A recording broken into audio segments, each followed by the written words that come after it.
Do you want to know what's better than cheesecake?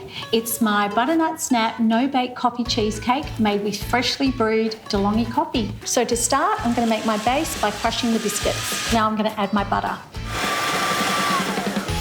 Lovely. With my spatula, push down to get it flat. So that's ready for the fridge.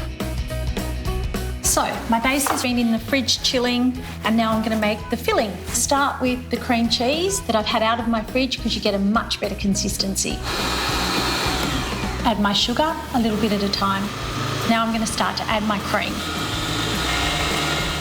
And now my coffee. I've got my fresh coffee from my De'Longhi Eletta Explore. Stir through my gelatin, and I'm going to add it straight into my mix master. Okay. That looks great. Quick smooth over the top. Top it with some fresh coffee beans and into the fridge until set.